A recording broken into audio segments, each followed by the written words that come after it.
മധ്യപൂർവേഷ്യയിൽ സമാധാനം പൂവണിയുന്നു. നമുക്കറിയാം ഏകദേശം ഒരു 67,100 ആൾക്കാരെ കുരുതി കൊടുത്ത് കഴിഞ്ഞ 700 ദിവസം അല്ലെങ്കിൽ 750 ദിവസത്തോളമായിട്ട് നിൽക്കുന്ന പോരാട്ടം. ഈ 750 ദിവസമല്ല ഇതിൻ്റെ തുടക്കമെന്ന് ഞാൻ ഉദ്ദേശിച്ചത്. ഇത് വേണമെങ്കിൽ നമുക്ക് 1948 ഇസ്രായേൽ രൂപീകരിച്ചതിന് ശേഷം എന്ന് വേണമെങ്കിൽ പറയാം. 1967 6 ഡേ വാർ എന്ന് വേണമെങ്കിൽ പറയാം. അതല്ലെങ്കിൽ 1400 വർഷം മുമ്പ് നബി വന്നതിന് ശേഷമുള്ള കഥ പറയാം. അതല്ലെങ്കിൽ 3000 വർഷം പഴക്കമുള്ള കഥകൾ നമുക്ക് പറയാം, ആരാണ് ഈ ഭൂമിക്ക് അവകാശം എന്നുള്ളത്. എന്നാൽ ട്രംപ് പറഞ്ഞ പോലെ 3000 വർഷം പഴക്കമുള്ള ഒരു പ്രശ്നത്തിന് നോബൽ സമ്മാനത്തിന് വേണ്ടി ദാഹിച്ചിരിക്കുന്ന ട്രംപ് ഒരു പര്യവസാനം വരുത്തിയിരിക്കുന്നു എന്നുള്ളത് വലിയ കാര്യം തന്നെയാണ്. അതിൻ്റെ ഒരു പ്രത്യേകത എന്ന് പറയുന്നത് മധ്യപൂർവേഷ്യയിലെ രാജാക്കന്മാരെ, GCC രാജ്യങ്ങളിലെ പ്രത്യേകിച്ച് MBS, ഖത്തറാണ് അതിൽ ഏറ്റവും വലിയൊരു കക്ഷി. തമീം അൽത്താനി, തമീം എന്ന വ്യക്തി, പിന്നെ ഒപ്പം തന്നെ ഈ ഇതിൽ ടർക്കിയുടെ തയ്യിബ് എർഡോഗൻ എന്ന ടർക്കിയുടെ പ്രസിഡന്റ്, അവരൊക്കെ കഴിഞ്ഞ ആഴ്ചകളിലൊക്കെ ആയിട്ട് വൈറ്റ് ഹൗസിലും ട്രംപുമായിട്ട് ചർച്ച നടത്തിയിരുന്നു. അവർ ഏകദേശം ട്രംപിൻ്റെ പേഴ്സണലായിട്ടുള്ള ഒരു റിലേഷൻഷിപ്പ് വെച്ചിട്ടാണ് ഇവരൊക്കെ ഇൻഫ്ലുവൻസ് ചെയ്ത്.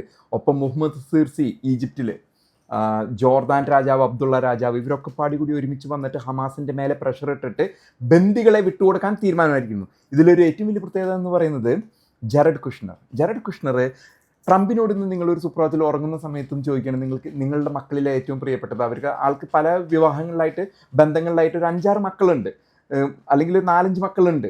അതിൽ ഏറ്റവും ഇളയവനാണ് ബാരൻ ട്രംപ്. 15, 16, 19 വയസ്സുള്ള ബാരൻ ട്രംപ് 18 വയസ്സുകാരനായിരിക്കും.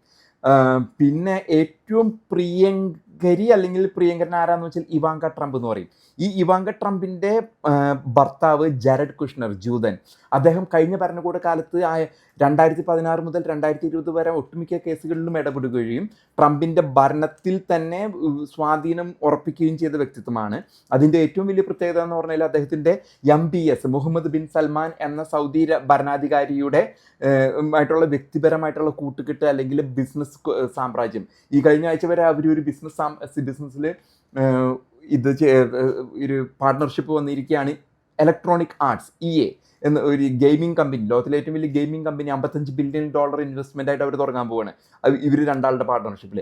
അപ്പോൾ ഒപ്പം തന്നെ കഴിഞ്ഞ ഭരണകൂട കാലത്താണ് ജമാൽ ഖഷോഗ്ജി എന്ന വാഷിങ്ടൺ പോസ്റ്റിൻ്റെ സൗദി പൗരനായ അമേരിക്കൻ ഗ്രീൻ കാർഡ് ഹോൾഡറായ ജേർണലിസ്റ്റിനെ കൊലപാതകവുമായി ബന്ധപ്പെട്ട് തുർക്കിയിലെ സൗദി അറേബ്യയുടെ എംബസിയിൽ വെച്ചിട്ട് കൊലപാതകവുമായി ബന്ധപ്പെട്ട് അദ്ദേഹത്തിന് ഡിസ്മെമ്പേർഡ്, പീസാക്കിയിട്ട് കൊലപാതകം ചെയ്ത ഇതിൽ സൗദി ക്രൗൺ പ്രിൻസിൻ്റെ അംഗരക്ഷകരൊക്കെ ഇടപെട്ടിരിക്കുന്നു പറഞ്ഞിട്ട് വിവാദം. അതൊക്കെ ഒത്തുതീർപ്പിലെത്തിയതിൽ വലിയ പങ്ക് വഹിച്ചിരുന്നത് ജെറഡ് കുഷ്ണറാണ്.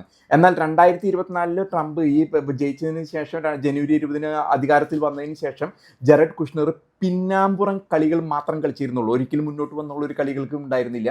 എന്നാൽ ഇന്നലെ അദ്ദേഹം ഈജിപ്തിൽ വന്നിട്ട് സ്റ്റീവ് വിറ്റ്കോഫ്, ട്രംപിൻ്റെ കളിക്കൂട്ടുകാരൻ എന്ന് പറഞ്ഞാൽ അവരൊരുമിച്ചാണ് ഗോൾഫ് കളിക്കുന്നത്, അയാളുടെ കൂടെ ഒരുമിച്ച് ഈജിപ്തിൽ, ഇതിൽ നമ്മൾ വ്യക്തമായിട്ടും ട്രംപിൻ്റെ നൊബേൽ സമ്മാനവുമായിട്ട് ഇതിനെ ബന്ധിപ്പിക്കുന്ന വിഷയം എന്ന് പറഞ്ഞു കഴിഞ്ഞാൽ വ്യക്തമായിട്ടും ഇന്ന് കോംപ്രമൈസ് വരുമെന്നും ബന്ദികളെ ഹമാസ് വിട്ടുകൊടുക്കുമെന്ന് ട്രംപിന് ഇതുണ്ടായിരുന്നു. ഇത്ര നാളും ഈ ജെറഡ് കുഷ്ണർ ഒരിക്കലും ഇതിൻ്റെ ചർച്ചകൾക്ക് വേണ്ടി ഇടപെട്ടിട്ടില്ല. എന്നാൽ ഇന്നലെ അവസാനത്തെ ഇത് ജെറഡ് കുഷ്ണറെ ട്രംപ് ഇറക്കിയത് ആ ക്രെഡിറ്റ് മുഴുവനും മരുമകന് ലഭിക്കുന്നതിന് വേണ്ടിയാണ്. മരുമകനെ ഇറക്കി അവസാനം മരുമകൻ ഒത്തുതീർപ്പിലാക്കി എന്ന് പറയുന്നതിന് വേണ്ടിയാണ് ജെറഡ് കുഷ്ണറെ കളത്തിലിറക്കിയത്. എന്തു തന്നെയായാലും സമാധാനത്തിന് വഴി തെളിഞ്ഞിരിക്കുന്നു. ഇതിൽ പറഞ്ഞിരിക്കുന്ന ഭൂരിഭാഗം ഇതുകളും ഇപ്പം ആദ്യമായിട്ട് 20 ജീവനോടെയുള്ള ബന്ദികളും 28ഓളം ഡെഡ് ബോഡിയും ഹമാസ് തിരിച്ചു കൊടുക്കും. ഒപ്പം തന്നെ ഘട്ടം 3 ഘട്ടങ്ങളായിട്ടാണ് പറയുന്നത്. ഘട്ടം ഘട്ടമായിട്ട് ഇസ്രായേൽ സേന ഗാസയിൽ നിന്നും പിൻവാങ്ങും എന്നാണ് പറയുന്നതെങ്കിലും അതിനുള്ള സാധ്യത വളരെ കുറവാണ്. കാരണം അവിടെ ഇസ്രായേലിൽ പിൻവാങ്ങാനായിട്ടുള്ള സാധ്യത ഇല്ല. കാരണം ഹമാസിൻ്റെ അവിടുത്തെ സെക്യൂരിറ്റി, അതായത് അവിടുത്തെ ഫുൾ സെക്യൂരിറ്റി ഇസ്രായേൽ തന്നെ ഏറ്റെടുക്കുകയും ഹമാസ് പോലുള്ള ഒരു സംഘടന, തീവ്രവാദ മറ്റ് സംഘടനകൾ, ചെറു സംഘടനകളും പൊട്ടിമുളച്ച് വരുന്നുണ്ട് പലസ്തീനിൽ. അങ്ങനെ ഒരു സംഘടനയും അവിടെ വളർന്നു വരാത്ത രീതിയിൽ ഇസ്രായേലിൻ്റെ സമാധാന സേനയുടെ പ്രസൻസ് ഉണ്ടാകുമെന്നാണ് നമുക്കറിയാൻ സാധിക്കുന്നത്. ഒരു കാര്യം ഞാൻ വ്യക്തമായിട്ട് എൻ്റെ മലയാളി സഹോദരങ്ങളോട് പറയാണ്, ഇതൊരു അവസരമാണ്. കാരണം ഗാസയിൽ ട്രംപിന് ഇൻവെസ്റ്റ്മെൻറ്റ്സിന് ഇതുണ്ട്.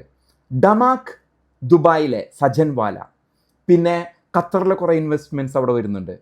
ഒപ്പം തന്നെ യൂറോപ്യൻ യൂണിയൻ, മറ്റ് പണമുള്ളവർ മുഴുവൻ അവിടെ ഇൻവെസ്റ്റ് ചെയ്യാൻ പോവാണ്.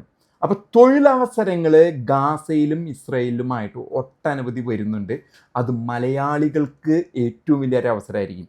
ഇനി യൂറോപ്പിനേക്കാളും വലുതായിരിക്കും മധ്യപൂർവേഷ്യ. അതിന് കാരണം GCC രാജാക്കന്മാരെ നമ്മൾ നമിച്ചേ പറ്റൂ.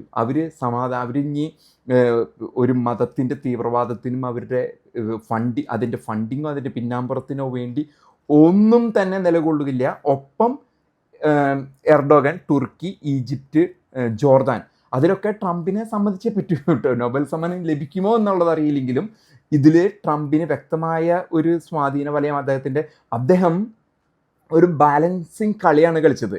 അതായത് ഇസ്രായേലിനെ സംരക്ഷിക്കും വേണം. അത് അമേരിക്കയുടെ ചിരകാലമായിട്ടുള്ള ഇതാണ്. ഇസ്രായേൽ എന്ന രാജ്യത്തെ സംരക്ഷിച്ച് അവിടെ അതിൻ്റെ 1948 ഉത്ഭവം മുതൽ അത് അമേരിക്കയുടെ ഇതാണ്, അണ്ടറിൽ വരുന്ന കാര്യമാണ്. ഒപ്പം തന്നെ GCCയുമായിട്ടുള്ള $1 ട്രില്യൺ കണക്കിനുള്ള ഇൻവെസ്റ്റ്മെൻറ്റ്സ്, ബിസിനസ്, അവരുടെ പ്രൊട്ടക്ഷൻ, ഇതിൻ്റെ രണ്ടിനിടയിൽ നിന്നൊരു കോംപ്രമൈസ് ഉണ്ടാക്കിയെടുക്കുക എന്നുള്ളത്. ഒപ്പം ഏറ്റവും തീവ്ര നിലപാടുള്ള എർഡോഗൻ പോലെയുള്ള ടർക്കി, ഈജിപ്റ്റ്, ജോർദാൻ അത്ര തീവ്ര നിലപാടല്ലെങ്കിലും ഈ രാജ്യങ്ങളെയൊക്കെ സമന്വയിപ്പിച്ച് ഒരുമിച്ച് കൊണ്ടുവന്ന ഒരു സമാധാനം കൈവന്നിരിക്കുന്നു എന്നുള്ളത് വലിയൊരു ഇതാണ്. അപ്പം ജറഡ് കുഷ്ണറിന് അവസാന ലാപ്പിൽ കൊണ്ടുവന്നിരിക്കുന്നു. ഗാസയിൽ അവസരങ്ങൾ വരുന്നു, സമാധാനം പൂവണിയുന്നു.